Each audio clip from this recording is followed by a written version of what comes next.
Bab 1241, harimau tidak menunjukkan kekuatannya dan sebaliknya bertingkah seperti kucing sakit 9. Kata-kata Shen Yanxiao membuat Kier terkesiap. Shen Yanxiao tahu di mana Sui Ling telah melukai An Ran, jadi, dia membalas gigi dengan gigi dan melukai Sui Ling dengan serius seperti dia melukai An Ran. Tidak ada yang akan berpikir bahwa ini hanya kebetulan. Ini pasti sesuatu yang dilakukan Shen Yanxiao dengan sengaja. Sejak awal, dia sudah bertekad untuk mengincar tulang belikat Sui Ling. Kekejaman yang ditunjukkannya sebelumnya hanyalah kedok untuk mengacaukan pikiran Sui Ling agar dia berpikir bahwa Shen Yanxiao akan membunuhnya. Pertarungan yang tampaknya tak tertandingi ini tampaknya direncanakan dengan cermat oleh Shen Yanxiao. Setiap langkah jatuh ke dalam perhitungannya. Kier, jika tidak ada yang lain, aku akan membawa An Ran kembali untuk beristirahat. Shen Yanxiao mengangkat alisnya. Tanpa menunggu Kier menjawab, dia perlahan berjalan ke arah An Ran dan dengan paksa menyeret An Ran yang tertegun pergi. Pertanyaannya tadi hanya formalitas. Dia akan mengabaikannya, terlepas dari apakah Kier setuju atau tidak. Para elf yang berdiri di lapangan latihan menyaksikan Shen Yanxiao dan An Ran pergi, tetapi kesan ganas yang ditinggalkan Shen Yanxiao dalam benak mereka tidak dapat hilang untuk waktu yang lama. Segala yang terjadi hari ini adalah peringatan bagi semua peri. Shen Yanxiao tidak mudah diprovokasi. Jika mereka ingin berurusan dengannya, mereka harus siap dihancurkan. Setelah hari ini, tidak ada peri yang berani mengatakan hal buruk tentang Shen Yanxiao. Demikian pula, tidak ada yang berani memberi masalah pada An Ran. Kier pergi dengan wajah pucat pasi, dan Sui Ling pergi dengan bantuan elf lainnya. Shen Yanxiao, di sisi lain, bersikap seolah tidak terjadi apa-apa. Dia bersenandung pelan dan membawa An Ran kembali untuk memulihkan diri. Sepanjang jalan, ekspresi An Ran sangat aneh. Dia menatap Shen Yanxiao dengan ekspresi yang rumit. Dia kemudian membuka mulutnya dan berkata dengan agak lambat, "Terima kasih. Tidak perlu, ini balasanku padamu. Lagi pula, kau yang memberiku busurmu, bukan?" kata Shen Yanxiao sambil tersenyum. Dia tidak bermaksud mengembalikan busur itu kepada An Ran. An Ran tidak tahu apakah harus tertawa atau menangis saat melihat Shen Yanxiao. Bukankah dia sudah mengatakan bahwa dia akan membungkuk padanya? Kau benar-benar membuatku takut tadi. Kupikir kau akan. Apakah kamu pikir aku akan membunuh Sui Ling? Shen Yanxiao mengangkat alisnya. An Ran menganggukkan kepalanya. Penampilan Shen Yanxiao di atas panggung tadi benar-benar mengerikan.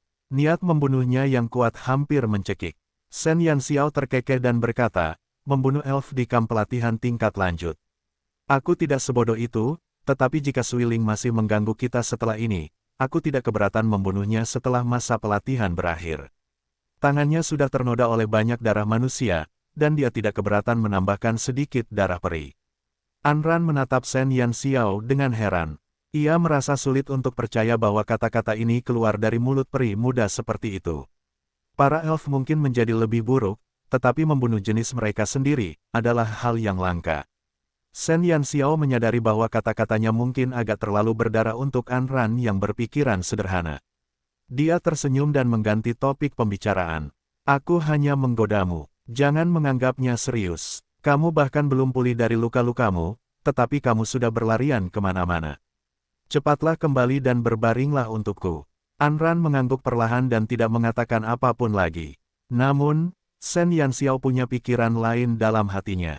Dugaan Xiu benar. Kegagalannya menggunakan sumber kehidupan di pagi hari ada hubungannya dengan busur dan anak panahnya. Mungkinkah busur milik elf dan manusia hanya bisa digunakan oleh ras mereka masing-masing? Jika memang demikian, Shen Yanxiao ingin menangis. Dia sudah meminta Vermilion Bird dan Monsin Trading House untuk membelikannya banyak busur dan anak panah elf, siap untuk mengirimnya kembali ke benua cemerlang untuk mendapat untung besar. Bab 1242, Menempa Baron Ungu, 1. Setelah kembali dan menenangkan An Ran, Shen Yanxiao mulai merasa tertekan. Dia mengambil busur panjang merah milik Purple Baron dan An Ran sebelum berlari keluar rumah pohon, mendesah melihat matahari terbenam yang bersinar. Jika energi pertempuran manusia tidak dapat digunakan pada busur yang dibuat oleh para elf, itu pasti akan menjadi pukulan telak bagi rencananya untuk menjadi kaya. Bukankah mereka bilang dia akan mendapat untung besar? Tolong jangan menipu saya. Untuk memastikan apakah asumsinya benar, Sen Yanxiao mengalirkan aura pertempuran manusianya ke busur panjang berwarna merah dan menembakkan anak panah ke batang pohon di samping. Anak panah itu langsung menembus batang pohon. Tunggu, bukankah ini bisa digunakan? Sen Yanxiao mengedipkan matanya. Busur dan anak panah elf bisa menerima aura pertempuran, tetapi kekuatan inti sihirnya sedikit lebih kecil. Tetapi mengapa Baron Ungunya tidak bisa menerima kekuatan sumber kehidupannya? Kau lupa sesuatu. Sebuah suara yang agak dingin terdengar di benak Sen Yanxiao.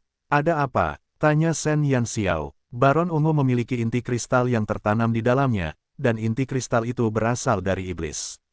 Inti kristal iblis mengandung unsur-unsur gelap yang korosif dari iblis, tetapi sumber kehidupan para elf melambangkan cahaya dan pertumbuhan.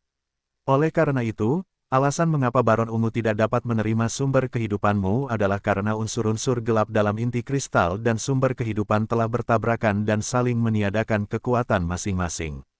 Xiu menjelaskan. Sen Yanxiao terdiam. Dia berharap kesimpulan Xiu benar. Dia segera mengeluarkan Purple Baron miliknya dan mengamati inti kristal di dalamnya dengan saksama.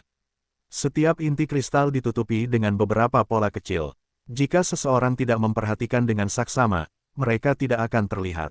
Kerusakan inti kristal kemungkinan besar disebabkan oleh tabrakan dengan kekuatan sumber kehidupan, secara tidak langsung membuktikan bahwa spekulasi Xiu benar. Kalau begitu aku lega. Sen Yanxiao menghela napas lega. Bukankah itu berarti saat aku menjadi peri, aku tidak bisa menggunakan Purple Baron? Sen Yanxiao merasa agak menyesal. Purple Baron adalah busur pertamanya. Ia telah menggunakannya sejak lama, dan busur itu cukup praktis. Meskipun sekarang sudah ada busur merah sebagai penggantinya, ia selalu merasa bahwa busur itu masih kurang terasa dan tidak sehalus Purple Baron. Jika kau benar-benar menyukai Purple Baron, kau dapat meminta bantuan para perajin elf untuk menempanya kembali. Para perajin elf memiliki pencapaian tinggi dalam pembuatan busur sehingga mereka pasti punya cara. Sen Yanxiao menyentuh dagunya dan matanya bersinar karena tersenyum. Kamp pelatihan lanjutan biasanya ditutup. Kamp ini hanya akan dibuka jika ada rekrutan baru yang masuk atau jika rekrutan telah mencapai akhir masa pelatihan mereka. Para peri di sini tidak dapat meninggalkan tempat ini kapanpun. Namun, ini hanya berlaku untuk elf biasa. Bagi Sen Yanxiao, seorang pencuri dewa yang berani pergi kemanapun di langit dan bumi, tidak sulit untuk keluar dari kamp pelatihan tingkat lanjut. Karena dia kembali lebih awal hari ini, Sen Yanxiao ingin segera menempa kembali Purple Baron. Jadi, dia segera pergi. Keamanan di kamp pelatihan tingkat lanjut sangat ketat, tetapi bagi Sen Yanxiao, yang dapat dengan bebas masuk dan keluar dari perbendaharaan Kekaisaran Longxuan, sedikit keamanan itu hanyalah hiasan. Tanpa banyak usaha, Sen Yanxiao menyelinap keluar dari kamp pelatihan tingkat lanjut dan memasuki kota tingkat hitam. Setelah senja, malam pun tiba. Sen Yanxiao, mengenakan jubah coklat, berjalan di jalan kota tingkat hitam, kota angin. Kemakmuran kota tingkat hitam ini bahkan lebih besar daripada kota Giok. Meskipun saat itu malam hari, kristal-kristal yang membeku di kedua sisi jalan masih terang, dan banyak elf yang berjalan-jalan di jalan. Bab 1243, Menempa Baron Ungu, 2. Sen Yanxiao melihat sekeliling. Dia tidak memiliki banyak koin kristal di tubuhnya. Uang yang dia ambil dari Monsin Trading House pada dasarnya telah dia gunakan saat membeli ramuan Grandmaster. Hampir mustahil baginya untuk menempa ulang Purple Baron dengan beberapa ratus koin kristal yang tersisa. Uang tidak pernah menjadi masalah bagi Sen Yanxiao. Seorang pencuri yang tidak bermoral berkeliaran di jalanan kota angin, dan koin kristal di sakunya langsung meningkat dari beberapa ratus menjadi lebih dari 10.000. Elf biasanya tidak mengenakan biaya layanan yang terlalu tinggi. Sen Yanxiao memperkirakan uang di tangannya hampir cukup, jadi dia segera pergi ke toko senjata di Wind City. Senjata yang tersedia di toko sangat monoton. Selain busur, hanya ada anak panah. Paling banyak, hanya ada 2 belati kecil dan pedang hias. Peri pada hakikat adalah pemanah, jadi tidak ada pasar untuk senjata lain di benua Dewa Bulan. Sen Yanxiao menemukan toko senjata terbesar di jalan-jalan kota angin. Purple Baron adalah busur pertamanya. Bahkan jika dia harus menempanya lagi, dia masih berharap untuk menjadikannya yang terbaik. Toko senjata yang dipilih Sen Yanxiao terletak di tengah jalan komersial kota angin. Toko besar itu sangat mewah, dan di dalamnya terdapat berbagai macam busur dan anak panah yang indah. Maaf, jika saya ingin menempa ulang busur dan anak panah saya, apakah pandai besi tersedia di sini? Shen Yanxiao tidak membuang waktu dan langsung menemukan peri yang sedang menjaga toko. Peri itu tertegun sejenak. Pandangannya menyapu lencana sementara yang dikenakan di dada Shen Yanxiao. Ada sedikit keterkejutan di matanya, tetapi dia segera kembali normal. Memang, tetapi jika Anda menyesuaikan dan memodifikasinya, biayanya akan lebih tinggi, dan jika Anda memiliki permintaan khusus, harganya juga akan naik, katanya dengan senyum yang sangat lembut di wajahnya. Anehnya, peri itu tidak menunjukkan rasa jijik terhadap lencana sementara Shen Yanxiao. Bisakah kau membawaku menemui pandai besi dulu? Tanya Shen Yanxiao. Setiap toko senjata akan menandatangani kontrak dengan seorang pandai besi. Pada dasarnya, semua toko senjata akan menyediakan sejumlah pandai besi. Senjata yang ditempa oleh para pandai besi ini akan segera dipasok ke toko senjata yang bekerja sama dengan mereka.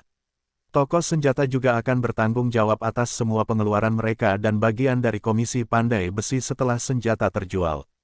Baik di benua Brilliance maupun benua Dewa Bulan, pandai besi merupakan profesi yang sangat populer. Namun, pendapatan pandai besi biasa tidak akan terlalu tinggi. Hanya pandai besi mahir yang dapat dianggap sebagai bagian dari kelompok berpendapatan tinggi. Jika seseorang menjadi pandai besi Grandmaster, tidak hanya pedagang yang akan berbondong-bondong bekerja sama dengan mereka, bahkan militer negara akan berbondong-bondong untuk menggaet mereka. Bolehkah aku tahu pangkat pandai besi apa yang kau butuhkan? Tanya peri itu dengan penuh tanggung jawab. Bisakah aku membuat janji dengan seorang Grandmaster Blacksmith di sini? Karena dia telah memutuskan untuk menempa ulang busurnya, Shen Yanxiao harus memilih yang terbaik. Seorang Grandmaster Blacksmith sangat langka di benua Brilliance. Di seluruh kekaisaran Longxuan, hanya keluarga Azure Dragon yang memiliki seorang Grandmaster Blacksmith. Melihat seluruh benua, hanya ada segelintir orang yang dapat dihitung sebagai seorang Grandmaster Blacksmith. Namun, hal ini tidak berlaku di benua Dewa Bulan. Para elf kebanyakan menempa busur dan anak panah, yang memungkinkan mereka untuk unggul dalam hal tersebut. Tidak sulit bagi pemanah khusus untuk menjadi seorang Grandmaster. Meskipun tidak banyak Grandmaster, Blacksmith di benua Dewa Bulan, tapi jumlahnya pasti lebih banyak di sini dibandingkan di benua Cemerlang. Ketika peri itu mendengar bahwa Shen Yanxiao ingin meminta seorang Grandmaster pandai besi untuk membuatkan busur untuknya, secercah keraguan muncul di wajahnya. Bab 1244, Menempa Baron Ungu 3. Tamu ini, Grandmaster Blacksmith semuanya sangat mahal. Jika Anda tidak memiliki kebutuhan khusus, Anda dapat memilih Master Blacksmith. Meskipun keahlian mereka tidak sebanding dengan Grandmaster Blacksmith, mereka tetap sangat terampil. Peri itu sangat bingung. Peri kecil di depannya tidak terlalu tua, tetapi dia sebenarnya ingin langsung mencari Grandmaster Blacksmith untuk memodifikasi busur dan anak panahnya. Ini benar-benar terlalu boros. Bukannya peri ini meremehkan Shen Yanxiao, tetapi dia dengan tulus berpikir demi tamunya. Dia ingin merekomendasikan barang yang paling cocok untuk Shen Yanxiao. Ekspresi Shen Yanxiao juga aneh. Dia terbiasa melihat elf yang tidak bertingkah seperti elf, tetapi tindakan elf di depannya ini sangat sesuai dengan deskripsi elf dalam rumor. Tampaknya tidak semua elf mulai menyerupai manusia. Terima kasih, tapi busur ini sangat penting bagiku. Shen Yanxiao menolak kebaikan peri itu. Melihat Shen Yanxiao begitu gigih, peri itu hanya bisa menyerah. Dulu, toko senjata kami punya 5 Grandmaster Blacksmith. Siapa yang ingin Anda pekerjakan untuk memodifikasi busur dan anak panah Anda? Shen Yanxiao menjawab tanpa berpikir, yang terbaik. Baiklah, mohon tunggu sebentar. Saya akan memberitahu Grandmaster tentang janji temu Anda sekarang. Jika Grandmaster punya waktu, saya akan segera memberi tahu Anda. Peri itu berbicara dengan sopan, baik dalam bahasa maupun nada bicaranya. Shen Yanxiao menganggukkan kepalanya. Peri itu pergi menemui Grandmaster Blacksmith sementara Shen Yanxiao menunggu di toko. Toko senjata ini bisa saja memiliki 5 smithing Grandmaster. Jika ini berada di benua Brilliance, pasti akan membuat banyak orang ketakutan setengah mati. Di benua Brilliance, tidak cukup hanya meminta Grandmaster Forgeman untuk membantu Anda. Itu juga tergantung pada suasana hati pihak lain. Jika mereka senang, mereka akan menempa senjata untuk Anda secara gratis. Jika mereka tidak senang, bahkan jika Anda memindahkan segunung emas dan perak, mereka tetap akan bersikap dingin kepada Anda. Tidak seperti di benua Dewa Bulan, di mana seseorang dapat menyewa seorang Grandmaster Blacksmith dengan uang. Shen Yanxiao mendesah dalam hatinya. Teknik menempa paling brutal yang diketahuinya adalah kepala keluarga naga biru, kakek Yangxi. Ia adalah seorang pandai besi Grandmaster, tetapi ia jarang menempa senjata. Setelah itu adalah Grandmaster yang ditemuinya di Kota Hitam. Ketika Shen Yanxiao pergi ke Akademi Saint Laurent, ia ingin mencari Grandmaster itu, tetapi ketika ia pergi ke Kota Hitam, ia diberitahu bahwa Grandmaster itu telah meninggalkan Kota Hitam dan harus berhenti. Berikutnya adalah Yangxi. Sebagai kepala keluarga berikutnya dari keluarga naga biru, bakat Yangxi dalam menempa sudah jelas terlihat. Namun, ahli teknologi yang tabah ini tidak terlalu tertarik pada penempaan. Ia lebih suka membuat segala jenis tiruan, menggunakan yang palsu untuk membingungkan yang asli dan membuat yang palsu lebih nyata daripada yang asli. Ini adalah salah satu kesenangan terbesarnya. Walaupun Shen Yanxiao berharap Yangxi dapat menjadi Grandmaster Blacksmith pertama di Sun Never Sets, dia tidak rela mengubah pikiran teman kecilnya. Dia berpikir akan sangat hebat jika dia bisa menipu seorang Grandmaster Blacksmith dari kaum elf untuk kembali ke benua Brilliance. Sementara Shen Yanxiao tengah berpikir, peri itu sudah bergegas kembali.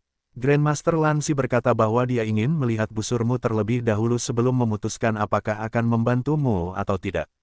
Peri itu tersenyum dan menyampaikan kata-kata Grandmaster Forgeman kepada Shen Yanxiao. Shen Yanxiao mengangkat alisnya sedikit. Grandmaster Lanxi ini seharusnya adalah Grandmaster Blacksmith, paling terampil di toko senjata. Shen Yanxiao segera mengeluarkan Purple Baron dari cincin penyimpanannya dan menyerahkannya kepada peri itu. Dia sama sekali tidak khawatir kalau peri itu akan menggelapkan busurnya. Shen Yanxiao tidak melepaskan inti kristal pada Baron ungu. Dia ingin melihat bagaimana Grandmaster Blacksmith dari para elf akan menangani masalah inti kristal. Bab 1245, Grandmaster Lanxi 1. Peri itu mengambil Baron ungu dan segera mengirimkannya ke Grandmaster Lanxi. Shen Yanxiao terus menunggu. Para elf yang datang untuk membeli busur dan anak panah sedikit terkejut ketika mendengar percakapan antara Shen Yanxiao dan elf itu. Peri kecil itu ingin meminta Grandmaster Lanxi untuk membantunya memodifikasi busurnya. Apakah aku salah dengar? Seorang peri menatap Shen Yanxiao dengan tidak percaya. Meskipun Grandmaster Blacksmith di sini tidak selangka di benua Brilliance, nama Grandmaster Lanxi ini dikenal oleh semua orang. Meskipun mereka berdua adalah Grandmaster Blacksmith, keterampilan Lanxi telah jauh melampaui Grandmaster Blacksmith lainnya. Dapat dikatakan bahwa reputasi Lanxi di dunia elf sebanding dengan posisi Ye King dalam bidang farmasi manusia. Orang bisa membayangkan berapa banyak peri yang bermimpi meminta Grandmaster ini membuat busur untuk mereka. Namun, semua orang tahu bahwa harga yang harus dibayar Lanxi untuk menempa busur dan anak panah sangatlah mahal. Belum lagi para elf biasa, bahkan para elit dari suku-suku kaya tidak mampu membelinya. Hanya beberapa pemimpin suku tingkat tinggi yang mampu menahan rasa sakit dan meminta bantuan Lanxi. Selain itu, saat Lanxi membuat busur, selain harganya yang mahal, itu juga tergantung pada suasana hatinya. Jika suasana hatinya sedang buruk, berapapun uang yang diberikan kepadanya, dia tidak akan melakukannya. Peri kecil di depannya ini tidak terlihat seperti pemimpin suku tertinggi, tidak peduli bagaimana dia melihatnya. Belum lagi suasana hati Grandmaster Lanxi, biayanya saja sepertinya tidak cukup. Terlebih lagi, dia ingin memodifikasi busur dan anak panahnya, bukan untuk menempa yang baru. Semua orang tahu bahwa pandai besi, terutama mereka yang berstatus tinggi, tidak suka memodifikasi senjata pandai besi lainnya. Pada dasarnya, pandai besi di atas level master tidak akan melakukan modifikasi apapun pada senjata yang ditempa oleh pandai besi lainnya. Jika seseorang ingin memodifikasinya, seseorang hanya dapat menemukan pandai besi asli. Dia mungkin terlalu muda dan tidak peka. Peri di sampingnya tidak percaya bahwa peri biasa bisa mengeluarkan sejumlah besar koin kristal untuk membayar biaya tersebut. Saya baru saja melihat busurnya. Warnanya hitam dan licin. Saya tidak tahu terbuat dari apa, tetapi tampaknya tidak terlalu mahal. Seorang peri bermata tajam memperhatikan bahwa busur yang diserahkan Shen Yanxiao sangat tidak mencolok. Warnanya abu-abu dan polos, sama sekali tidak dapat dibandingkan dengan busur-busur indah di toko. Bahkan batu permata yang tertanam di busur itu pun redup. Dari sudut pandang manapun, batu-batu itu tidak tampak begitu berharga. Bahkan busur dan anak panah acak dari toko senjata akan terlihat lebih mahal daripada Purple Baron milik Shen Yanxiao. Sungguh sulit bagi mereka untuk menerima bahwa peri kecil, yang memegang busur patah, ingin mengundang Grandmaster pandai besi paling terkenal di benua Dewa Bulan untuk beraksi. Tidak ada peri yang percaya bahwa Lan Xi akan menerima tawaran ini. Namun, tak lama kemudian, resepsionis peri itu bergegas kembali. Dia buru-buru mendatangi Shen Yanxiao dan berkata, "Tamu yang terhormat, Tuan Lan Xi berkata bahwa dia ingin bertemu langsung dengan Anda." Dentang, saat peri itu mengatakan ini, semua pelanggan di sekitar ternganga. Mereka menatap Shen Yanxiao dengan tak percaya, tidak dapat mempercayai pendengaran mereka. Apakah akan ada hujan merah hari ini? Mungkinkah Grandmaster Lan Xi sedang dalam suasana hati yang sangat baik hari ini? Dia tidak hanya menerima tugas memodifikasi busur, tetapi dia benar-benar ingin melihat peri kecil ini secara langsung. Semua peri menjadi bingung. Shen Yanxiao sama sekali tidak mengetahui pikiran batin para elf lainnya. Dia sama sekali tidak mengetahui seberapa hebat latar belakang Grandmaster Lan Xi ini. Bab 1246, Grandmaster Lan Xi 2. Shen Yanxiao sangat tenang saat dia mengikuti peri itu dan pergi.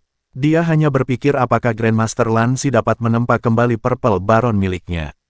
Adapun sisanya, siapa yang peduli? Peri itu membawa Shen Yanxiao melewati lobi toko senjata dan berjalan dari koridor panjang menuju pintu kayu indah di belakang.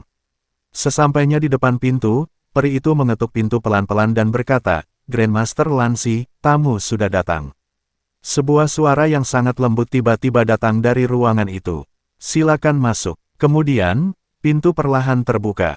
Peri itu berdiri di pintu dan memberi isyarat kepada Shen Yanxiao. Shen Yanxiao mengangkat alisnya dan melangkah masuk.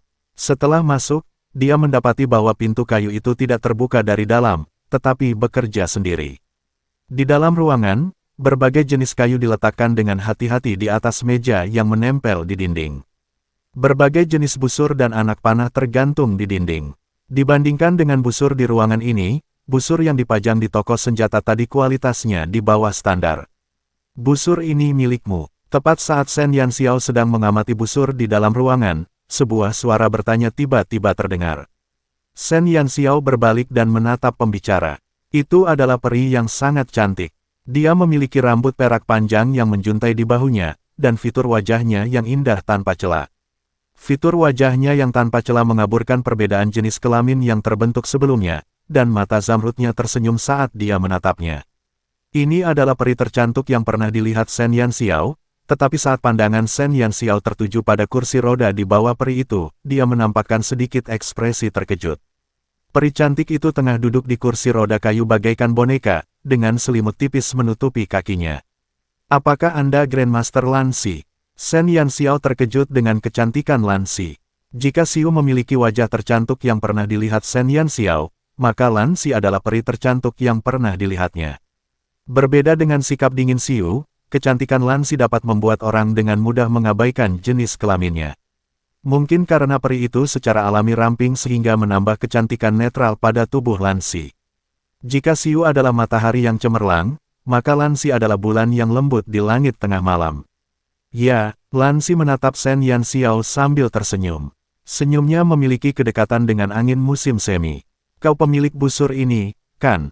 Baron ungu milik Shen Yanxiao diletakkan di atas selimut yang menutupi kaki Grandmaster Lan Xi. "Ya," Shen Yanxiao mengangguk. Kesan pertamanya terhadap Lan Xi tidak buruk. Lan Xi tersenyum dan berkata, "Bisakah kau memberitahuku dari mana kau mendapatkan busur ini?" "Ada apa?" tanya Shen Yanxiao. Lan Xi berkata, "Jangan salah paham. Aku tidak punya maksud lain. Hanya saja busur ini sebenarnya ditempa olehku dan seorang teman lamaku. Hanya saja setelah bertahun-tahun, aku tidak menyangka akan melihatnya lagi, jadi aku sedikit penasaran. Aku tidak mencoba mencari tahu identitasmu, tetapi aku sangat merindukan teman lama itu." Lan Xi menjelaskan keraguannya dengan sangat sopan. Purple Baron ditempa oleh Lan Xi dan temannya. Shen Yanxiao sedikit terkejut. Dia membeli busur ini dari Master Duan dari Kota Hitam. Mungkinkah Baron Ungu dibuat oleh Lan Xi dan Master Duan? Tetapi, Guru Duan adalah seorang manusia. Shen Yanxiao menyipitkan matanya dan menghapus keraguan di matanya. Dia berkata dengan polos, "Busur ini diberikan kepadaku oleh seorang lelaki tua." Aku tidak tahu kemana dia pergi. Jika Tuan Lan Si ingin menemukannya, aku mungkin tidak dapat membantu. Dia tidak berbohong. Dia tidak tahu kemana Tuan Duan pergi. Bab 1247, Grandmaster Lan Si 3. Begitukah? Mata Lan Si berkilat kecewa. Dia tidak meragukan kata-kata Shen Yanxiao. Itu juga bisa dianggap takdir, anak kecil. Aku bisa membantumu memodifikasi busur ini. Aku bahkan tidak bisa meminta bayaran, tetapi harus kukatakan padamu bahwa busur ini awalnya hanya produk setengah jadi. Saat itu, teman lamaku dan aku selalu ingin menyempurnakannya, tetapi sayangnya, ada beberapa kecelakaan di sepanjang jalan. Jika kau ingin memodifikasinya menjadi busur yang sesuai untuk penggunaanmu, maka kau harus mengumpulkan bahan-bahannya sendiri. Lan Si menatap Purple Baron dengan sedikit rasa sayang di matanya. Dialah yang membuat Purple Baron, jadi dia tentu tahu bahwa Purple Baron tidak cocok untuk digunakan oleh para elf. Dia juga mengerti tujuan Shen Yanxiao memodifikasi Purple Baron. Baron ungu hanyalah produk setengah jadi. Shen Yanxiao tercengang. Dia selalu mengira bahwa Baron ungu adalah busur yang sangat ganas, tetapi dia tidak menyangka bahwa itu sebenarnya hanya produk setengah jadi. Lan Si mengangguk dan berkata, sebenarnya, kamu mungkin belum menemukan bahwa batu permata yang tertanam pada Purple Baron sebenarnya berasal dari sejenis inti kristal di dalam tubuh iblis. Kekuatan yang dihasilkan oleh inti kristal ini memiliki efek perisai yang sangat besar pada sumber kehidupan kami para elf. Awalnya, kami ingin membuatnya menjadi busur multi-elemen, tetapi bahan-bahan yang dibutuhkan untuk menyempurnakannya di tahap selanjutnya tidak mencukupi. Untuk menemukan bahan-bahan tersebut, teman lamaku membawa Purple Baron dan pergi, dan tidak ada kabar tentangnya sampai sekarang. Kamu harus mengerti bahwa jika kamu ingin Purple Baron berguna untukmu, maka kamu harus membayar banyak. Sekali lagi, karya-karya masa lalu telah kembali ke tangannya. Lan Si merasa agak emosional di dalam hatinya. Hanya saja saat itu, mereka belum mampu menyempurnakan Purple Baron. Dan sekarang, itu masih belum mungkin. Kecuali dia menemukan beberapa bahan khusus, Purple Baron hanya bisa menjadi produk setengah jadi. Semakin Shen Yanxiao mendengarkan, semakin bingung dia. Dia tahu tentang inti kristal di Purple Baron, tetapi dia tidak menyangka bahwa Master Lan Si dan Master Duan akan berpikiran maju di masa lalu dan benar-benar berpikir untuk mengintegrasikan inti kristal iblis ke dalam busur. Dia sangat penasaran. Dengan status Lan Si, sebenarnya ada bahan-bahan di benua Dewa Bulan yang tidak bisa dia dapatkan. Bahan apa yang kamu butuhkan untuk menyelesaikan Purple Baron? Tanya Shen Yanxiao. Lan Si ragu-ragu sejenak, menatap Shen Yanxiao, dan berkata perlahan, cabang pohon kehidupan. Shen Yanxiao benar-benar tercengang. Persetan, cabang pohon kehidupan. Kalau saja penampilan Lan Si tidak seperti peri, Shen Yanxiao pasti sudah curiga kalau orang ini juga berdarah campuran yang menyamar seperti dia. Harus diketahui bahwa cinta dan perlindungan para elf terhadap pohon kehidupan telah mencapai titik kegilaan. Belum lagi menyakiti pohon kehidupan sama sekali, bahkan jika mereka menggunakan darah dan tulang mereka sendiri untuk memberi makan pohon kehidupan, mereka tidak akan keberatan. Tetapi, Lan Si, sebagai seorang elf, sebenarnya punya ide untuk membuat busur dengan cabang pohon kehidupan. Dia hanyalah seorang elf yang aneh. Memang, hanya ada garis tipis antara seorang jenius dan orang gila. Demi penelitian, seseorang bisa melakukan apa saja yang gila. Shen Yanxiao sangat senang bahwa Lan Si tidak menderita penyimpangan Qigong seperti para penyihir yang mempelajari teknik terlarang di benua cahaya. Jika tidak, benua Dewa Bulan mungkin juga menderita malapetaka. Keheningan Shen Yanxiao membuat Lan Si agak malu. Dia tahu betul seberapa besar dampak kata-katanya terhadap para elf. Wajah cantik Lan Si sedikit memerah. Dia terbatuk pelan dan mengalihkan pandangannya. Aku tahu jawaban seperti itu akan mengejutkanmu. Namun, selain cabang pohon kehidupan, tidak ada bahan lain yang dapat menyempurnakan Purple Baron. Bab 1248, Grandmaster Lan Si 4. Shen Yanxiao ingin menangis. Dia mungkin punya cara untuk mendapatkan bahan lain, tetapi cabang pohon kehidupan ini. Sekalipun dia seorang pencuri dewa, dia tidak memiliki kemampuan untuk melewati penghalang kota Monsin dan mencuri pohon kehidupan tanpa ada yang menyadarinya. Jelaslah bahwa keamanan di sekitar pohon kehidupan lebih ketat daripada istana kekaisaran-kekaisaran Longxuan. Selain itu, para elf sangat pandai membuat penghalang. Bahkan jika keterampilan mencuri Shen Yanxiao sangat hebat, dia tidak dapat melewati penghalang tersebut. Shen Yanxiao sangat mengagumi keberanian Lan Si dan Master Duan. Mereka benar-benar berani memiliki ide tentang pohon kehidupan. Tidak heran mereka tidak dapat menyelesaikan Purple Baron saat itu. Kalau dipikir-pikir, di seluruh benua Dewa Bulan, selain Raja Peri, seharusnya tidak ada peri atau manusia yang bisa mendapatkan cabang pohon kehidupan. Namun, Lan Si baru saja mengatakan bahwa Master Duan meninggalkan benua Dewa Bulan menuju benua Cemerlang untuk mencari bahan-bahan guna melengkapi Baron Ungu. Mungkinkah ada cabang pohon kehidupan di benua Cemerlang? Yah, kurasa aku tidak bisa mendapatkannya. Pohon kehidupan ada di kota Monsin. Kurasa Raja Peri tidak cukup murah hati untuk membiarkanku memotong cabangnya. Shen Yanxiao merentangkan tangannya, tak berdaya. Di permukaan, dia tampak sangat menyesal, tetapi hatinya sudah tergerak. Sekarang dia punya dua cara. Salah satunya adalah mencari tahu dari Lan Si apakah ada cabang pohon kehidupan di benua Cemerlang, lalu meminta burung vermilion memberitahu orang-orang dari keluarga Qilin dan membiarkan mereka memberikannya kepada teman-temannya di Sun Never Sets untuk mendapatkannya. Namun, meskipun cara ini sangat aman, cara ini sangat sulit. Belum lagi apakah ada cabang pohon kehidupan di benua Cemerlang, siapa yang tahu siapa yang saat ini menyimpan cabang itu. Dia tidak berada di benua Cemerlang, jadi hampir mustahil bagi Qixia dan yang lainnya untuk mencurinya. Cara lainnya adalah dengan menunggu hingga dia terpilih menjadi anggota Silver Moon Guard, mencari kesempatan untuk mengetahui pesona di sekitar pohon kehidupan, dan melihat apakah ada peluang untuk melakukan gerakan. Ini adalah tantangan terbesar yang pernah dihadapi Shen Yanxiao. Begitu dia ketahuan, dia pasti akan ditembak oleh para peri seperti landak. Lan Si menghela napas dan berkata, aku juga tahu bahwa masalah ini sangat sulit untuk dipahami, tetapi jika kau punya cara, kau mungkin dapat menemukannya di benua Cemerlang tempat manusia tinggal. Setelah berakhirnya perang antara dewa dan iblis, pernah ada seorang manusia yang menyelinap ke kota Monsin dan mencuri cabang pohon kehidupan. Jika dia dapat menemukannya, kau juga dapat melakukannya. Benua Cemerlang benar-benar memiliki cabang pohon kehidupan.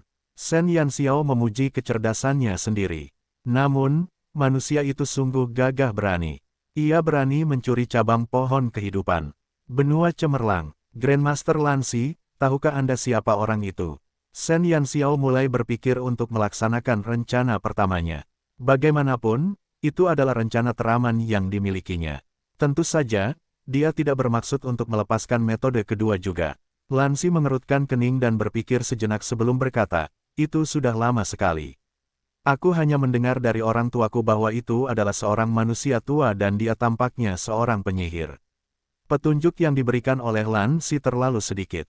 Sulit bagi Shen Yanxiao untuk menemukan petunjuk tentang orang seperti itu. Terlebih lagi, kejadian ini sudah terjadi ribuan tahun yang lalu. Siapa yang tahu apakah lelaki tua itu masih hidup? Aku tahu kalau menyelesaikan Purple Baron itu sangat sulit. Kita serahkan saja semuanya pada takdir. Kalau kamu tidak keberatan, kamu bisa menitipkan Purple Baron padaku untuk sementara. Meskipun aku tidak bisa menyelesaikannya sepenuhnya, aku bisa sedikit memodifikasinya. Itu tidak akan bisa bekerja secara maksimal, tapi setidaknya aku bisa membiarkanmu menggunakannya. Bab 1249, Nama Brutal 1. Lan Si menatap Shen Yanxiao dengan ramah. Kalau begitu aku harus merepotkan Grandmaster Lan Si. Shen Yanxiao tidak menolak. Dia sudah menduga bahwa dia tidak bisa menggunakan Purple Baron dalam bentuk elfnya, tetapi dia tidak menyangka bahwa Lan Si masih bisa memodifikasinya sedikit. Selama dia bisa menggunakan Purple Baron, Shen Yanxiao merasa sangat puas. Untuk menyempurnakannya, dia tidak berani mempunyai harapan yang berlebihan seperti itu untuk saat ini. Ini adalah bagian dari deposit. Karena Master Lan Si bersedia membantu, saya tidak perlu berterima kasih. Mengenai komisi, jangan menolaknya. Shen Yanxiao bukanlah orang yang pelit. Dia tidak pernah pelit dengan orang-orang yang baik padanya. Shen Yanxiao dengan tegas menaruh koin kristal di atas meja di samping. Lan Si terkekeh dan merasa bahwa peri kecil di depannya itu sangat imut. Dia jelas masih muda, tetapi dia tahu batas-batasnya ketika berbicara dan melakukan sesuatu. Bahkan banyak peri dewasa yang tidak sedewasa dia. Shen Yanxiao untuk sementara menempatkan Baron Ungu di tempat Lan Si dan membiarkannya memodifikasinya sementara dia bergegas kembali ke kamp pelatihan lanjutan di malam hari. Sambil menyentuh tempat tidur tanpa suara, Shen Yanxiao segera mengeluarkan kristal gelap itu dan memeluknya. Keesokan paginya, para elf pergi ke tempat latihan untuk berlatih memanah. Anran terluka, jadi dia tidak ikut serta. Jadi, Shen Yanxiao pergi sendiri ke tempat latihan. Para elf yang berkumpul segera menutup mulut mereka seperti burung puyuh yang ketakutan saat mereka melihatnya. Mereka tidak lupa bagaimana Shen Yanxiao menghancurkan Sui Ling kemarin. Dikatakan bahwa Sui Ling masih terbaring di tempat tidur. Luka Anran disembuhkan dengan beberapa botol ramuan penyembuh tingkat Grandmaster yang dioleskan oleh Shen Yanxiao, tetapi Sui Ling tidak seberuntung itu. Selain itu, kekuatan panah Shen Yanxiao jauh lebih dahsyat daripada milik Sui Ling. Bahkan sekarang, Sui Ling masih mengerang dan mendesis di tempat tidurnya, dan diperkirakan dia tidak akan bisa meninggalkan tempat tidur selama beberapa hari. Dengan Sui Ling sebagai contoh, tidak ada peri yang berani mencari masalah dengan Shen Yanxiao. Mereka semua menghindari Shen Yanxiao seperti mereka menghindari wabah. Shen Yanxiao tidak peduli, dia hanya melatih dirinya sendiri dalam diam. Dengan busur dan anak panah Anran, dia bisa membiasakan diri dengan teknik menggunakan sumber kehidupannya untuk menyerang. Kemajuan Shen Yanxiao dalam memanah sungguh menakjubkan. Dia sudah memiliki dasar pemanah sihir, dan sekarang dia juga memiliki bakat peri. Busur dan anak panah hanyalah mainan yang bisa dia mainkan. Bahkan para senior di tempat latihan sebelahnya pun harus bersujud menyembah saat melihat keterampilan Shen Yanxiao dalam memanah. Ada juga banyak elf dari kelas pelatihan lain yang datang untuk menyaksikan elf ini dengan keterampilan memanah yang luar biasa. Selama suatu waktu, keterampilan memanah Shen Yanxiao menyebar ke seluruh kamp pelatihan lanjutan, bersamaan dengan perbuatan brutalnya menyiksa Sui Ling. Hampir setiap elf di kamp pelatihan lanjutan tahu bahwa ada seorang anak kecil yang sangat ganas di antara kelompok rekrutan terbaru. Dia tidak hanya langsung berlari ke lantai 2 Menara Roh Murni saat pertama kali memasuki kamp pelatihan, tetapi keterampilan memanahnya juga sangat hebat. Ditambah dengan lencana sementara di dada Shen Yanxiao dan lencana cahaya bulan yang melambangkan kejayaan, reputasi Shen Yanxiao langsung meroket. Semua orang mengenalnya, dan sekarang, tidak ada orang idiot yang berani memprovokasinya. Namun, pada hari kedua pelatihan harian Shen Yanxiao, yang juga merupakan hari di mana Anran dapat melanjutkan pelatihannya. Sesuatu yang buruk terjadi di kamp pelatihan lanjutan. Bab 1250, Nama Brutal 2. Pada hari ini, Anran akhirnya kembali ke tempat latihan setelah beristirahat di asrama selama beberapa hari. Meskipun ia dapat memasuki Menara Roh Murni pada sore hari untuk berkultivasi, ia tidak dapat melakukan latihan menembak yang berat karena luka di bahunya. Akhirnya, setelah lukanya sembuh, Anran tidak sabar untuk kembali ke tempat latihan dan melakukan latihan menembak bersama Shen Yanxiao. Bagaimana pemulihanmu? Shen Yanxiao menatap Anran dan bertanya. Anran berkata, ini pertama kalinya aku merasakan kemampuan pemulihanku begitu kuat. Luka yang dideritanya hari itu tidak ringan, dan dia sempat pingsan cukup lama. Namun, dia tidak menyangka bahwa saat dia bangun, dia mendapati luka dalam tubuhnya hampir setengah sembuh, dan luka di tubuhnya pulih cukup cepat. Bagus. Shen Yanxiao hanya tersenyum dan tidak menjelaskan lebih lanjut. Anran tidak tahu bahwa dia telah memberinya obat, dan Shen Yanxiao tidak bermaksud mengatakannya dengan lantang.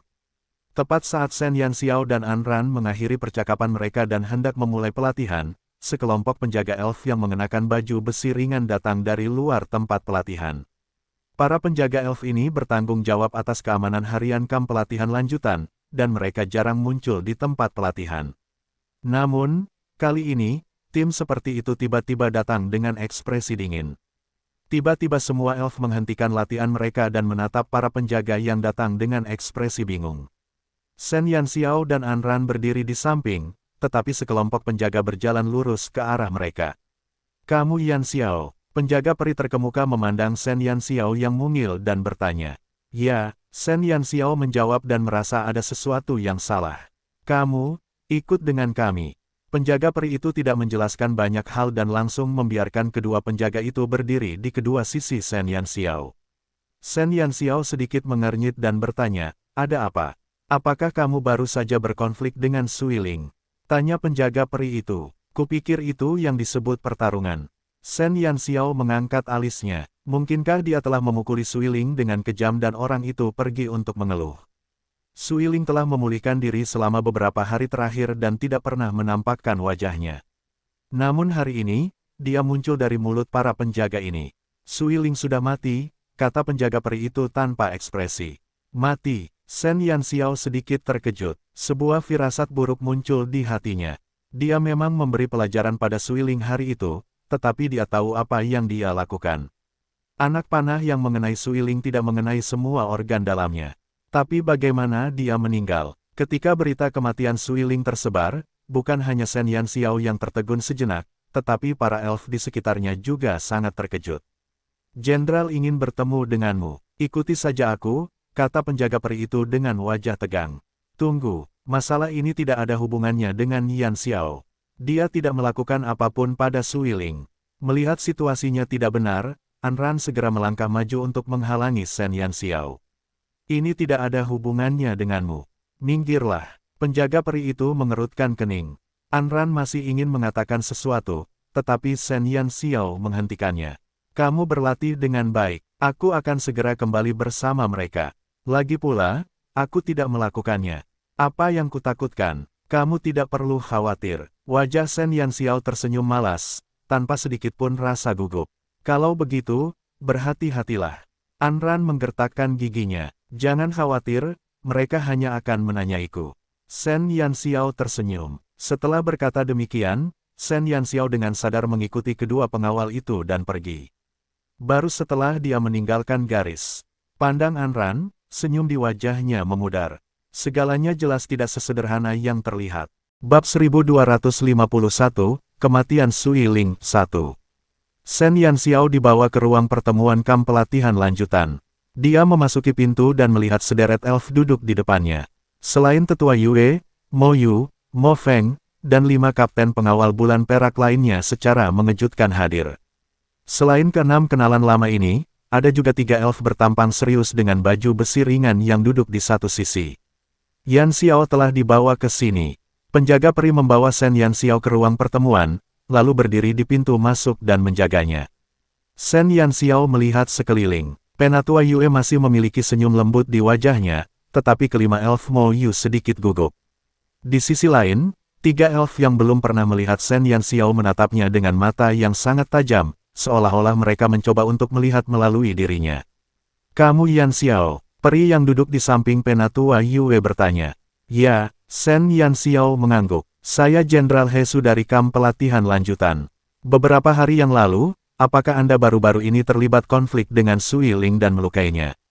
Hesu memandang Shen Yanxiao dengan serius. Shen Yanxiao mengangkat alisnya dan berkata, konflik. Jika aku ingat dengan benar, aku mengusulkan untuk bertarung dengan Suiling di depan semua elf. Aku percaya bahwa semua elf di sana dapat bersaksi untukku. Hesu melirik Shen Yanxiao dan kemudian menatap 2 elf lainnya. Instrukturmu, Kier, melaporkan bahwa kamu melukainya saat kamu berkonflik dengan Suiling. Benarkah itu? Pertanyaan Hesu secara langsung mengabaikan penjelasan Shen Yanxiao sebelumnya, seolah-olah membandingkan catatan dan konflik adalah hal yang sama di matanya. Ya, Shen Yanxiao tidak menjelaskan apapun lagi. Melihat situasi di depannya, dia tahu bahwa masalah kali ini benar-benar serius. Kalau tidak, 3 jenderal dari kamp pelatihan lanjutan tidak akan dikirim, dan Penatua Yue, tokoh berwibawa tertinggi dari kamp pelatihan, juga dipanggil, bersama dengan Mo Yu dan yang lainnya yang merekomendasikannya ke kamp pelatihan lanjutan. Jenderal Hesu, ada yang ingin kukatakan. Mo Yu tidak menunggu Hesu membuka mulutnya dan langsung berkata, bertarung satu sama lain di kamp pelatihan adalah hal yang biasa. Selain itu, Yanxiao telah menyatakan bahwa dia telah meminta untuk bertanding dengan Suiling di depan banyak saksi. Hal ini diizinkan di kamp pelatihan, jadi tidak dapat digolongkan sebagai konflik. Sebelum datang ke kamp pelatihan tingkat lanjut, Mo Yu dan yang lainnya sudah tahu semua yang terjadi di sana. Mengenai apa yang dikatakan Hesu tentang Shen Yanxiao yang membunuh Suiling karena sebuah konflik, ketika Mo Yu dan yang lainnya pertama kali mendengarnya, mereka merasa itu tidak masuk akal. Mereka tahu betul seberapa tinggi level Shen Yanxiao. Semua elf di kamp pelatihan lanjutan adalah elf hitam. Bahkan jika kecepatan peningkatan Shen Yanxiao sangat cepat, mustahil baginya untuk naik dari elf kuning ke elf hitam hanya dalam waktu setengah bulan. Perbedaan level antara elf akan menyebabkan kekuatan kedua belah pihak menjadi berbeda. Elf kuning sama sekali tidak dapat membunuh elf hitam dalam pertarungan langsung. Belum lagi hal lain, hanya perbedaan sumber kehidupan di antara keduanya akan sangat sulit diatasi. Ini merupakan pengecualian, dia tidak meracuninya, tetapi setelah datang ke perkemahan pelatihan tingkat tinggi, Mo Yu dan yang lainnya mengetahui bahwa Shen Yanxiao sedang bertanding dengan Sui Ling di depan begitu banyak saksi, jadi tidak mungkin untuk meracuninya. Menghadapi sikap agresif Hesu terhadap Shen Yanxiao, Mo Yu dan yang lainnya sangat tidak senang. Ini adalah bibit yang baik yang telah mereka pilih dengan susah payah. Bagaimana mungkin dia bisa terlibat begitu saja dalam kasus pembunuhan? Hesu melirik Mo Yu. Bab 1252, Kematian Sui Ling 2. Yang aku tanyakan sekarang bukanlah apakah ini pertarungan atau konflik. Yang aku tanyakan adalah apakah Yan Xiao melukai Sui Ling.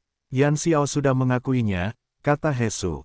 Akui saja kesalahanmu. Kalau saja tidak karena takut menimbulkan masalah yang tidak perlu, dengan karakter Mo Yu, dia pasti sudah lama menerkam dan meninju jenderal keras kepala ini. Orang ini telah menyesatkan mereka selama ini, mengubah pertarungan biasa menjadi konflik pribadi. Perbedaan antara kedua istilah itu sangat besar. Pertarungan diperbolehkan di kamp pelatihan lanjutan, tetapi konflik dilarang keras. Shen Yanxiao mengakui bahwa dia telah melukai Sui Ling bukan karena dia memiliki konflik dengan Sui Ling. Apakah orang tuamu tahu bahwa kamu mencoba membingungkan orang lain? Mo Yu, tenanglah dulu.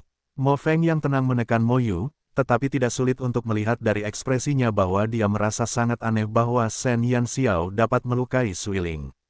Mo Yu terdiam, dan Hesu terus bertanya, Yanxiao, apakah kamu tahu tentang kematian mendadak Sui Ling pagi ini? Shen Yanxiao berkata, saat penjaga itu memberitahuku tadi, aku baru mengetahuinya saat itu. Shen Yanxiao sangat yakin bahwa kematian Sui Ling sama sekali bukan karena dirinya. Dia tidak cukup bodoh untuk menimbulkan masalah sambil menyembunyikan kekuatannya. Karena benua Dewa Bulan sangat stabil, para elf jarang mengalami kematian yang tidak normal. Oleh karena itu, Shen Yanxiao paham betul betapa seriusnya kematian mendadak seorang elf bagi para elf yang bertugas di kamp pelatihan tingkat tinggi ini. Bagus sekali. Menurut penyelidikan kami, sebelum Sui Ling meninggal, dia tidak bersentuhan dengan benda berbahaya lainnya. Dia hanya bertarung denganmu beberapa hari yang lalu dan terluka setelahnya. Selain itu, lukanya tidak ringan. Selama kurun waktu ini, dia telah memulihkan diri sebelum dia tiba-tiba meninggal. Apakah kamu punya sesuatu untuk dikatakan tentang ini? Di bawah protes Mo Yu, Hesu akhirnya mengubah istilah konflik menjadi pertarungan. Shen Yanxiao tiba-tiba tersenyum.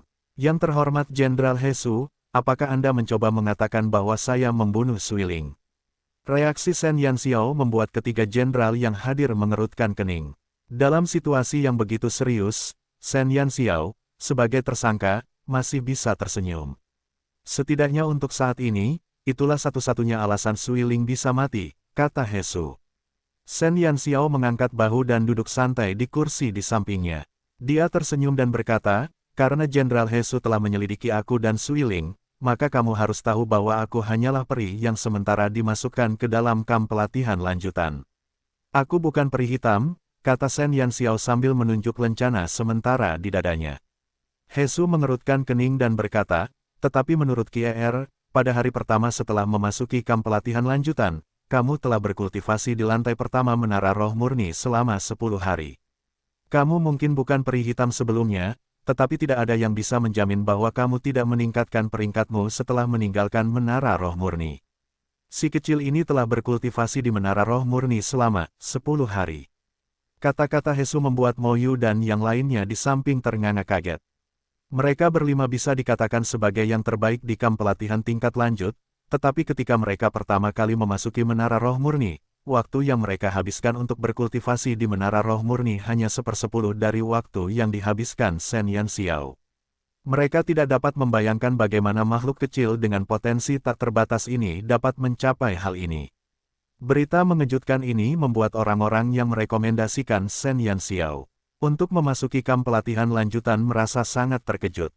Bab 1253, Kematian Sui Ling 3. Apakah orang ini seorang mesum? Mereka tahu bahwa Shen Yanxiao memiliki potensi besar, tetapi mereka tidak menyangka dia begitu abnormal. Dia bisa berkultivasi selama 10 hari terus-menerus pada hari pertama memasuki Menara Roh Murni. Sial, siapa yang akan menamparkan mereka dan mengatakan bahwa ini hanyalah mimpi? Shen Yanxiao terkekeh dan menatap Hesu. Biar ku beritahu Jenderal Hesu bahwa setengah bulan yang lalu, aku hanyalah perician. Seberapa tinggikah Jenderal Hesu menganggapku? Kau benar-benar berpikir bahwa aku bisa langsung naik dari perician menjadi peri hitam hanya dalam waktu 20 hari. Apa, kali ini, ekspresi serius Hesu tidak bisa tidak menunjukkan tanda-tanda retak. Dia tahu bahwa Shen Yanxiao telah membuat pengecualian untuk memasuki kamp pelatihan lanjutan karena rekomendasi Mo Yu dan yang lainnya. Tetapi apa level Shen Yanxiao? Selain Mo Yu, Elder Yue, dan yang lainnya, tidak ada elf lain yang tahu. Hesu juga berpikir sebelumnya bahwa jika dia bisa membuat Elder Yue setuju untuk membiarkan Shen Yanxiao masuk, maka level Shen Yanxiao seharusnya tidak terlalu rendah. Paling tidak, dia harus menjadi elf putih, jika tidak, tidak perlu memasuki kamp pelatihan lanjutan sama sekali. Terlebih lagi, dia masih muda. Tetua Yue mungkin menyukai bakatnya dan membuat pengecualian untuk menerimanya. Namun, tidak seorang pun menyangka bahwa sebelum Shen Yanxiao memasuki kamp pelatihan tingkat tinggi, dia sebenarnya hanyalah perician tingkat terendah. Antara tingkatan cian dan hitam, yang pertama adalah tingkatan terendah sedangkan yang kedua adalah tingkatan tertinggi. Perbedaan antara keduanya sangat jelas. Kecuali otak Hesu dibanjiri air, dia tidak akan percaya bahwa Shen Yanxiao mampu berubah dari perician menjadi peri hitam hanya dalam waktu lebih dari 20 hari. Bahkan dengan Menara Roh Murni, itu sama sekali tidak mungkin. Terlebih lagi, Shen Yanxiao telah berkultivasi di lantai pertama Menara Roh Murni, bukan lantai ketujuh dengan kekuatan hidup terkaya. Dalam waktu singkat, sudah menjadi batas untuk mengandalkan bakat seseorang untuk menembus satu level, tetapi untuk melakukan 4 lompatan berturut-turut. Itu sungguh mustahil. Fakta yang dikemukakan Shen Yanxiao sepenuhnya membalikkan kesimpulan Hesu sebelumnya. Perbedaan level elf akan menyebabkan kekuatan serangan elf level rendah terhadap elf level tinggi menjadi sangat lemah. Belum lagi elf cian, bahkan jika Shen Yanxiao adalah elf putih, dia paling banyak dapat menyebabkan beberapa cedera yang tidak mematikan pada Suiling. Selama dia tidak dapat mengonsumsi sumber kehidupan Suiling, sama sekali tidak ada kemungkinan kematian. Mo Yu, apakah masalah ini benar? Napas Hesu tidak stabil saat dia menatap Mo Yu. Mereka yang mengetahui level Shen Yanxiao yang sebenarnya, selain Mo Yu dan yang lainnya, adalah Penatua Yue. Meskipun Hesu juga bertanggung jawab atas kamp pelatihan tingkat lanjut, dia tidak berhak mempertanyakan Penatua Yue. Mo Yu menekan keterkejutan di hatinya, berpura-pura tenang, dan mengangguk dengan kesombongan yang tak tertandingi. Itu benar. Jika Jenderal Hesu tidak percaya padaku, kau bisa pergi ke kota tingkat Cian, kota Malam Wangi, untuk melakukan penyelidikan. Ketika aku menerima Yanxiao hari itu, ada ujian di area pengujian, di mana ratusan elf bisa bersaksi. Shen Yanxiao telah membuat banyak kegaduhan selama pengujian di awal, dan tidak lama kemudian, setiap elf yang telah mengikuti ujian pada saat itu dapat mengetahui bahwa apa yang dikatakan Shen Yanxiao adalah benar. Hesu tentu saja tidak akan meragukan kata-kata Mo Yu, tetapi jika ini benar, semua spekulasi sebelumnya tidak valid. Namun, bagaimana mungkin perician bisa terus berkultivasi? Di dalam selama 10 hari pada hari pertama memasuki Menara Roh Murni. Bagaimana mungkin dia bisa melukai pihak lain saat bertarung dengan peri hitam? Bab 1254, Kematian Suiling 4. Hesu menarik napas dalam-dalam dan menatap Shen Yanxiao dengan ekspresi aneh. Awalnya, dia hanya menganggap masalah ini sebagai perkelahian yang menjijikkan. Namun, setelah menggabungkan semua informasi yang diperolehnya, dia sampai pada kesimpulan yang menggelikan. Seorang kawan kecil yang masih berupa perician lebih dari 20 hari yang lalu telah melukai seorang peri hitam tidak lama setelah memasuki kamp pelatihan lanjutan. Tapi peri hitam ini tiba-tiba mati. Hesu bingung bagaimana Suiling bisa mati, tetapi pada saat yang sama, dia kagum pada kekuatan bertarung yang dahsyat dari peri kecil ini. Pertarungan lintas level dan bahkan meraih kemenangan. Tidak heran Mo Yu dan yang lainnya tidak menyia-nyiakan usaha dalam merekomendasikannya. Tidak heran pula bahwa Penatua Yue menerima peri tingkat rendah ini. Ahem, Yanxiao, berapa levelmu saat ini? Hesu sangat penasaran dengan level Shen Yanxiao saat ini. Senyum jahat mengembang di sudut mulut Shen Yanxiao. Apakah Jenderal Hesu masih mengira aku sudah mencapai level peri hitam? Wajah Hesu menjadi gelap. Dugaannya tadi tampaknya telah menjadi lelucon. Karena dia selalu menganggap Shen Yanxiao sebagai tersangka, nada bicaranya terhadap Shen Yanxiao sangat buruk. Namun sekarang, tampaknya Shen Yanxiao sama sekali tidak dapat membunuh Suiling. Perbuatannya sebelumnya agak kasar. Setelah Yanxiao meninggalkan Menara Roh Murni, aku melakukan tes padanya. Sekarang dia memiliki kekuatan seperti peri merah. Penatua Yue, yang selama ini terdiam, tiba-tiba membuka mulutnya. Senyumnya membuat orang-orang merasa sangat ramah.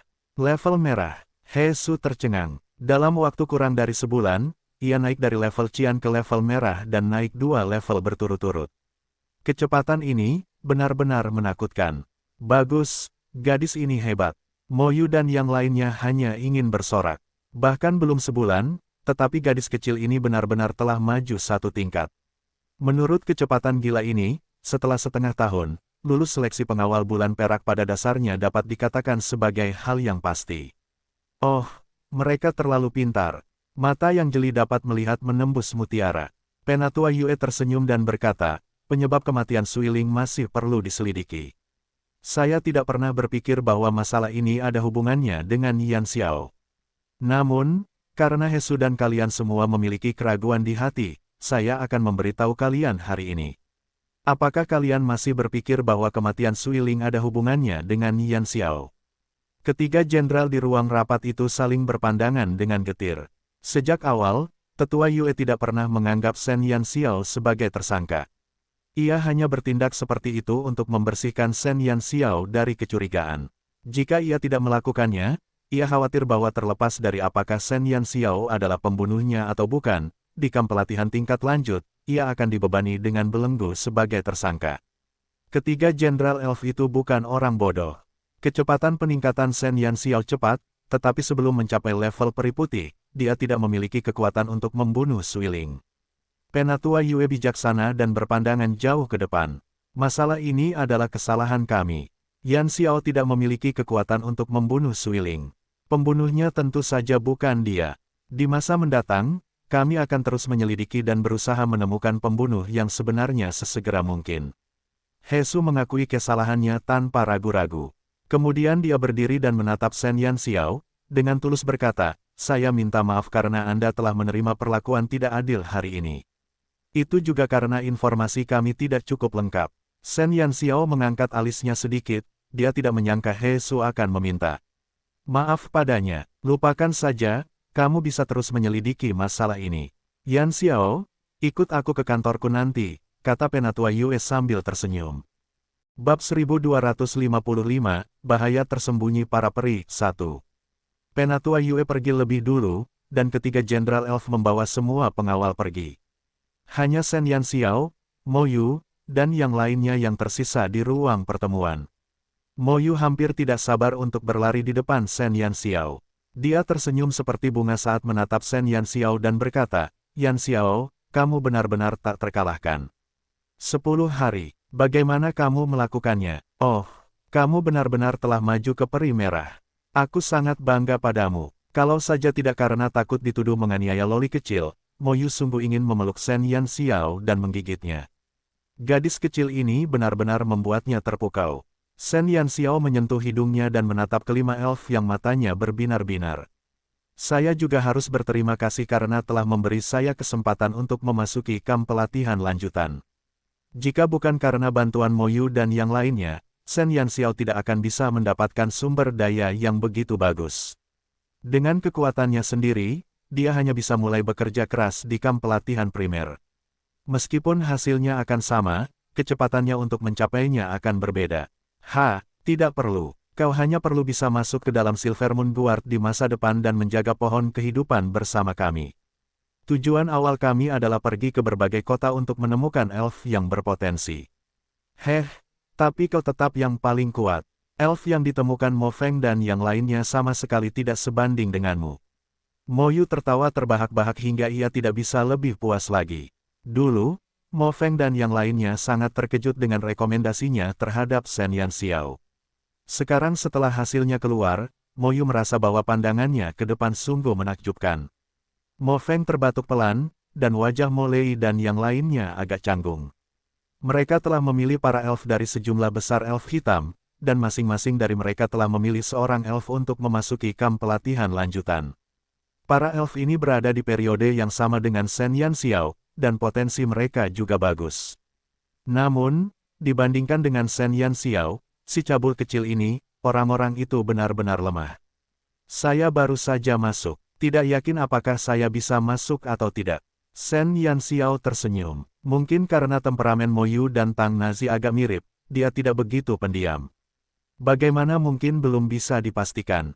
Aku berani menjamin bahwa jika kelompok elf ini hanya memiliki satu orang yang bisa masuk ke dalam Silver Moon Guard, maka itu adalah kamu. Mo Yu membuka mulutnya lebar-lebar.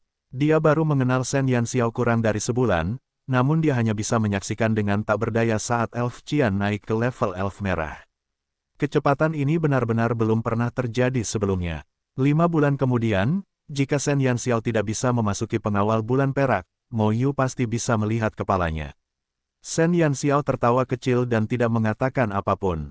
Di sisi lain, Mo Yan berkata, yang bertanggung jawab atas kelompokmu adalah Kier.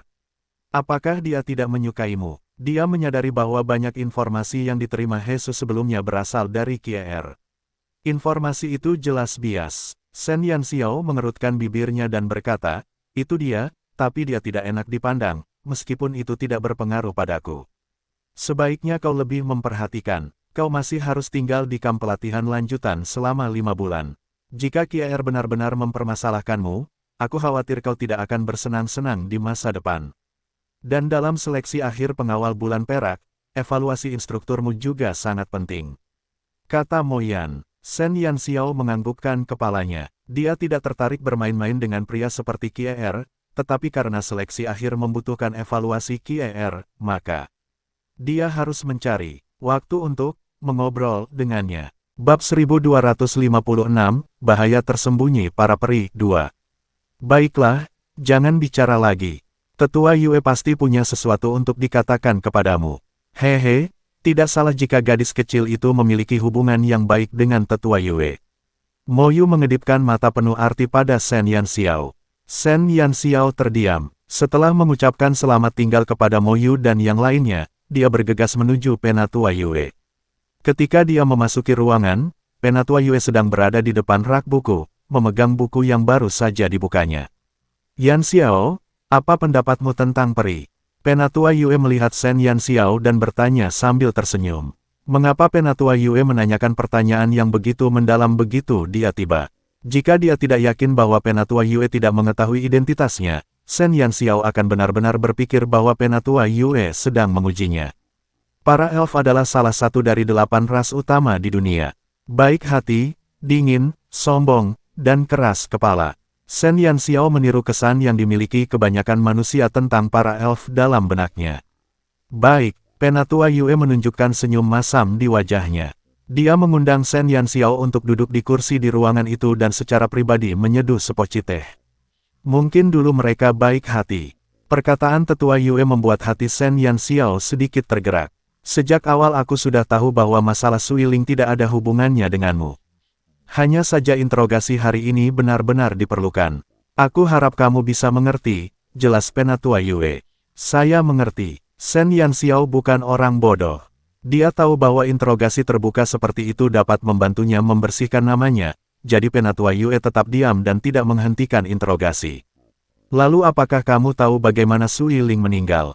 Penatua Yue menatap Shen Yanxiao. Senyum di wajahnya memudar, dan ada sedikit keseriusan di matanya. Shen Yanxiao menggelengkan kepalanya. Dia tidak melihat Suiling sejak hari itu. Biar kutunjukkan padamu, mungkin kau akan mengerti. Tetua Yue bangkit dan berjalan menuju salah satu rak buku. Shen Yanxiao mengikutinya langsung, bergumam dalam hatinya. Mungkinkah Tetua Yue ingin dia melihat mayat Suiling? Rak buku besar itu perlahan terbuka, dan sebuah koridor muncul di depan Shen Yanxiao. Penatua Yue mengambil kristal pembeku cahaya dari rak buku terdekat, menerangi jalan di depan. Setelah berjalan selama 2 menit, Shen Yanxiao mengikuti Penatua Yue ke ruang bawah tanah yang luas. Di ruang bawah tanah yang besar ini, ada selusin peti mati kristal transparan. Lebih dari 10 peti mati kristal ditempatkan berderet di ruang bawah tanah. Melihat para peri yang tertidur di dalam peti mati kristal, Shen Yanxiao terkejut. Para peri itu sudah mati, tapi Tetua Yue menyimpan jasad mereka di sini. Kenapa? Penatua Yue berjalan ke peti kristal yang paling dekat dengan pintu masuk dan mengulurkan tangannya untuk memanggil Shen Yanxiao. Shen Yanxiao berjalan mendekat dan melihat, di dalam peti mati kristal ini, ada Suiling yang pernah bertarung dengannya beberapa hari yang lalu. Namun, pada saat ini, Suiling telah menutup mulutnya selamanya. Dia berbaring diam di peti mati kristal dengan daun hijau giok dan bunga 5 kelopak putih bersih di bawahnya. Wajah Suiling yang tadinya putih bersih kini telah kehilangan semua warnanya. Wajahnya seputih salju, bibirnya yang pucat tertutup rapat, dan rambut peraknya yang panjang terurai di bahunya. Tidak peduli seperti apa kepribadiannya saat masih hidup, tubuh peri setelah kematian selalu begitu indah. Namun, Shen Yanxiao memperhatikan bahwa di leher putih Suiling, ada garis darah hitam yang berkelok-kelok memanjang dari leher hingga ke pakaiannya. Garis darah hitam gelap ini sangat menarik perhatian dengan dukungan kulitnya yang cerah.